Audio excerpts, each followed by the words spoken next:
Welcome back, guys, and welcome to another episode of Connecticut Angler. Now, I know you guys sometimes don't like the intro-heavy episodes, so I'm going to keep it short and sweet this time around. We're going to be targeting wild brookies and wild browns on a small stream. It is late February. This is the last opportunity I'm going to have to hit the water this month, so I want to make it count. So no more talking. Let's get geared up and hit the water, and I'll fill you guys in a little more as we go. All right, guys, well, here we are at the stream. We've had a lot of intermittent rain over the last week, as well as quite a bit of snow melt. The temperatures today are expected to climb into the mid-60s, which is just insane for February. The result of all of that combined is that the flows on this small stream here are exceptionally high, which is going to make fishing kind of challenging. Just drop my streamer in this dead spot over here right quick.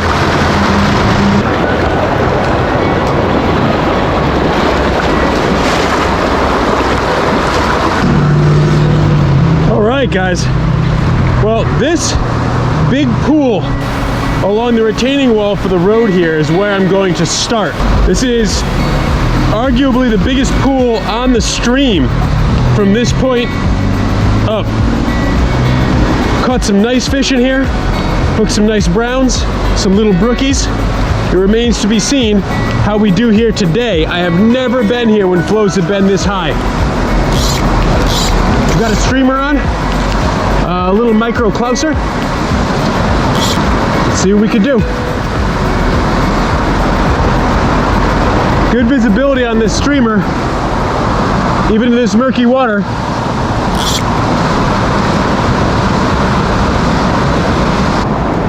We got more of the micro clousers here, but instead of going that route, we're going to go for kind of a brightly colored woolly bugger here. I'm going to add some weight.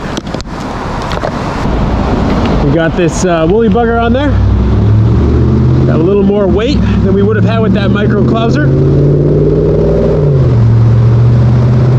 See if we can coax a strike out of something that might be in the bottom of this pit over here.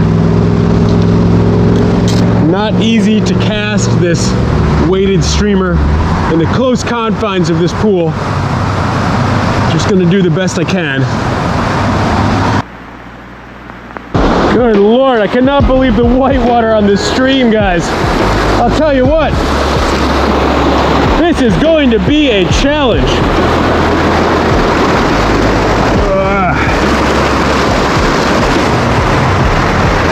Just trying to run it through some of the soft spots along the faster water here. I mean, it's funny, it's like basically not even fly casting. I'm sort of just jigging it out into these areas. You know, with really high flows like this, the fish are going to tend to gravitate to the areas where it's easiest to hold. That may very well mean that they could be all of 6 inches from the bank in some cases.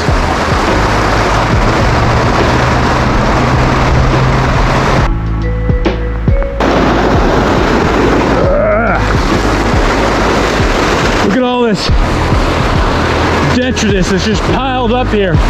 So when the water has gotten really high, you know, like flood stage high, piles all of these fallen trees and sticks right here, just dumps them. We have high water today, but not high like that, thankfully. This is a nice little soft spot over here. Now we're getting into some shallower water now. I don't think it's nearly as important for me to have a weight on here, and it might even be counterproductive, so I'm going to take that off. So I'm going to have to kind of bow and arrow cast this in there.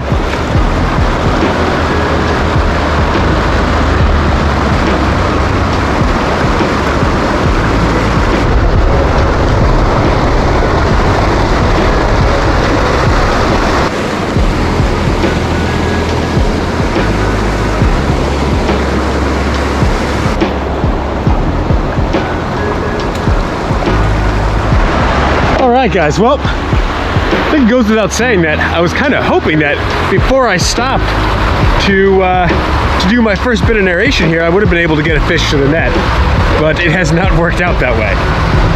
So the conditions are proving kind of challenging. I think I'm past the part of the stream here where there's a lot of really raucous cascades. I think I'm gonna have a lot of slower pools around here, pools that are slow in spite of the fact that the water is running high on this stream. So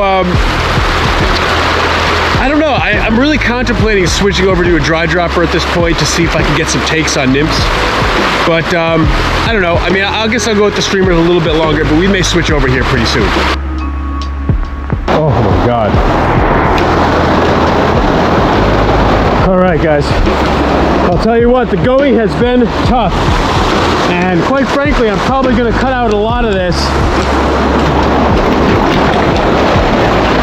I've switched over to a double nymph rig underneath an indicator. I'm gonna get a better suspension underneath an indicator. And I do feel that the murkier water and how raucous the water is flowing will make it so that these fish are barely even going to notice the indicator. I don't think it's going to be a problem.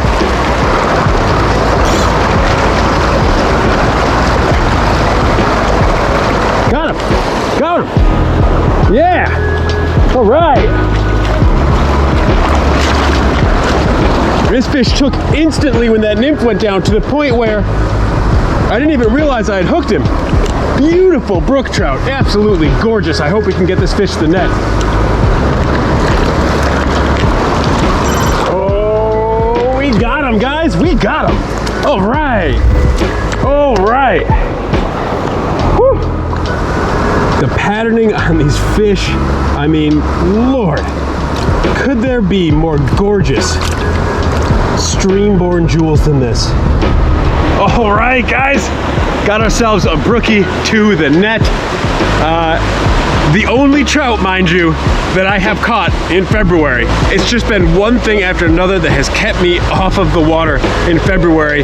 We're just a couple days from the end of the month. My crystal ball, and by crystal ball I mean my calendar, reveals that I'm not gonna have another opportunity to get in the water again before we hit March.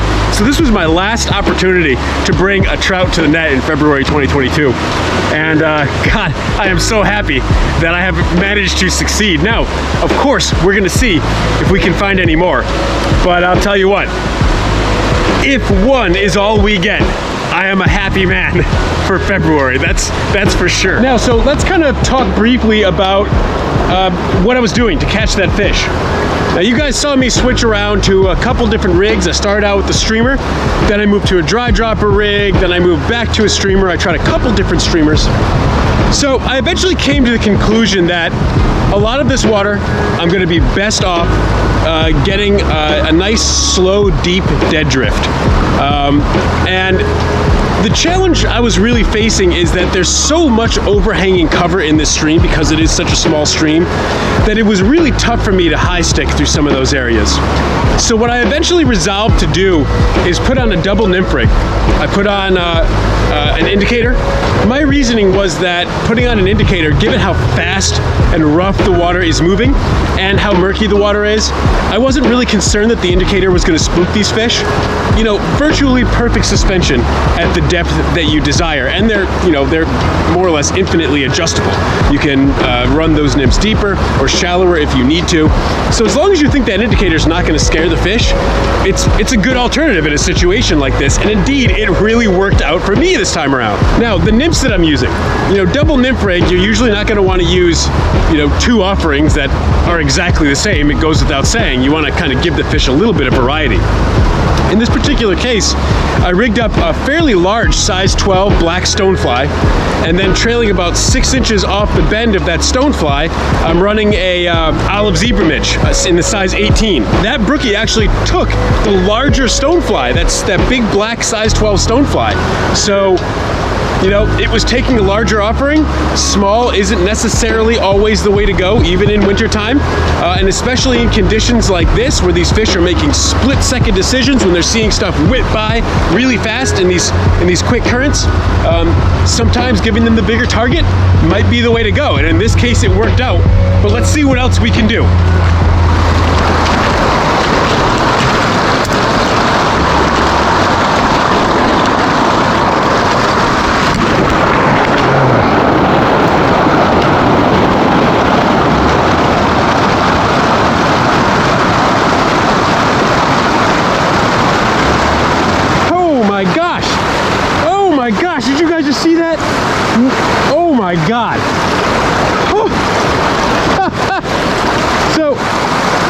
I kind of whipped my line over into this pocket over here.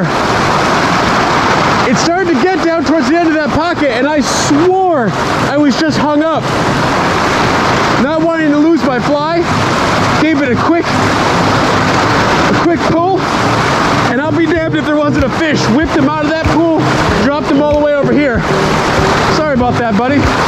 Well, damn, that would have been fish number 2. All right, guys, this pool looks absolutely epic. Oh my Lord, look at this.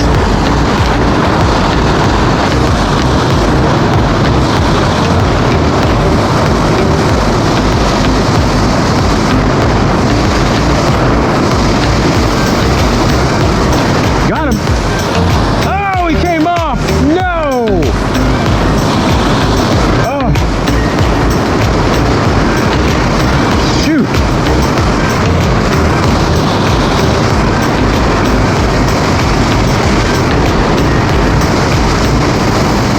Got him. Yes. Yeah. All right.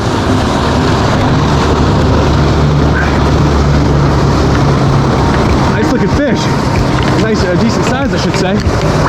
And it's a brookie. This one took the zebra midge, the size 18 down there. All right, guys.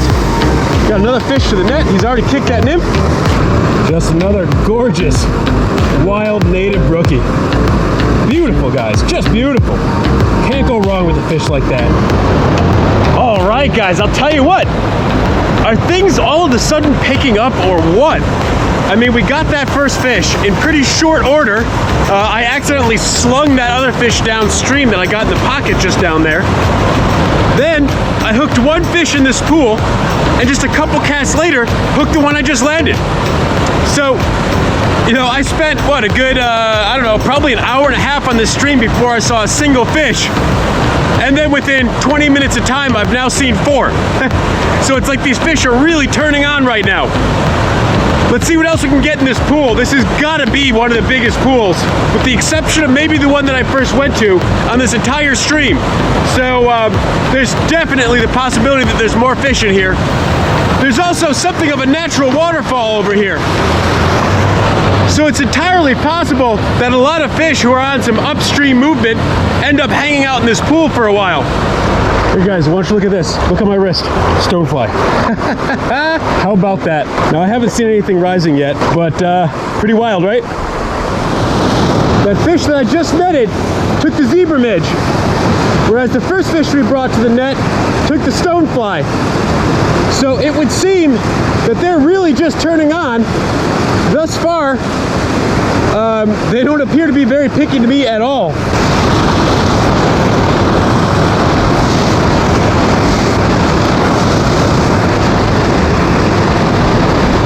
Got him. Oh! I'm almost certain that was another fish. Damn. Boy, I'm losing a lot of fish in this pool. We know there's fish in this pool. I set the hook on 2 fish. But there's something else out there that's grabbing my nymphs. And every time I set the hook on it, oh my gosh, it was a fish. This time it was a fish. Oh wow, this guy's got some fight to it. Just gonna pop him right off, get him right back in the water.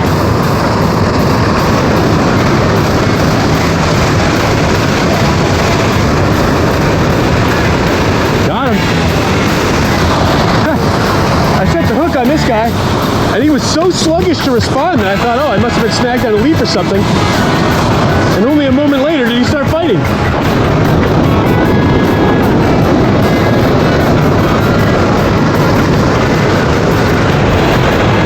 Woo. I'll tell you what, guys, if this pool is not changing my luck, 3 to the net out of this pool, not bad. You know, action is definitely starting to slow down a little bit. I put several more drifts down through here with the nymph rig. Haven't gotten anything. What I think I'm gonna do is move on, continue fishing the nymph rig. I'm gonna make sure that when I finish my hike upstream, I've saved myself enough time to come back down through here and jig the streamer through this pool. And we'll see if we can find anything else. But let's give this pool a rest for now. Keep heading upstream.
Trust me, guys, it cannot be February right now.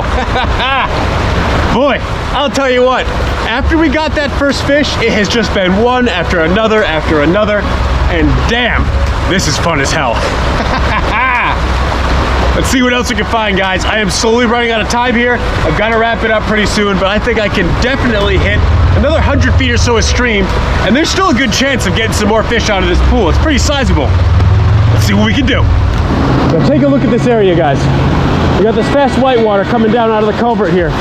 Beside it, we have this big soft spot in the flank.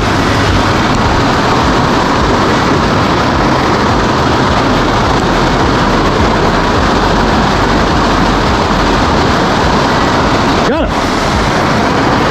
Yeah. Oh, he threw me. A wily fish, lots of energy. Oh, painful. I'm running low on time, and I also think we're kind of in the middle of a bite window here. I don't want to fritter away too much time, especially when I have all these other pools that I can hit with the streamer as I move back downstream. So let's see what we can do at some of these pools that we already hit. And then eventually, just before I get back to my truck, we'll be able to hit a couple of those pools that I hit first thing in the morning that I was pretty surprised I didn't get any fish out of. See if anything's changed.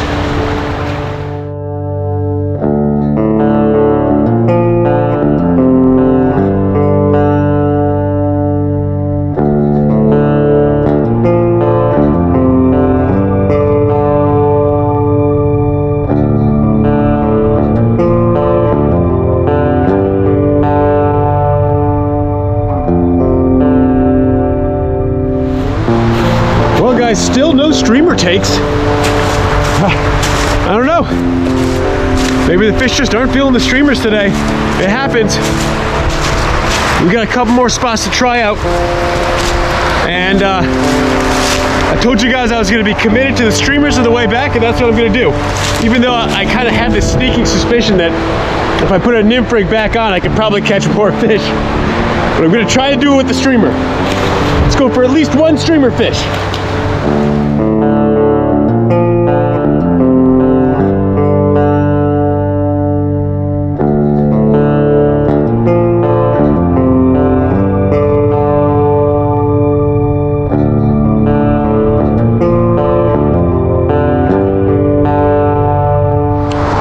Another nice spot to try out the streamer here. Thought there was only one more spot, but this is actually a pretty nice one. Unfortunately, there's a giant stone wall here. Boy, how am I gonna get down?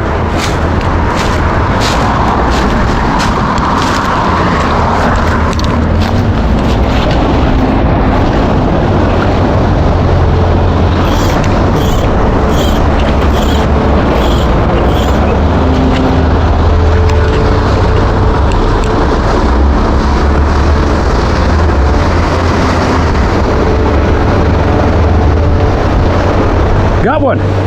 Got one. Yeah, nice fish. Oh my gosh. Whoa, nice fish. This fish got some size to it. Whoa. Oh, I hope I land this fish. He doesn't want to come up. Oh my gosh, nice fish. Nice fish. This has got to be a brown. Yeah, it's a brown. It's a nice brown. Nice brown. Oh, wow. Look at that. Whoa.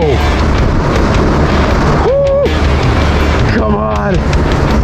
Come on. Yeah, we got him. All right, guys. Look at that. Look at that. Woo. Fills up a lot more of this net than those little brookies did, huh? Woo. This guy chomped that Orleans bugger. What a fight, and what a hell of a fish for this little brook. All right, guys.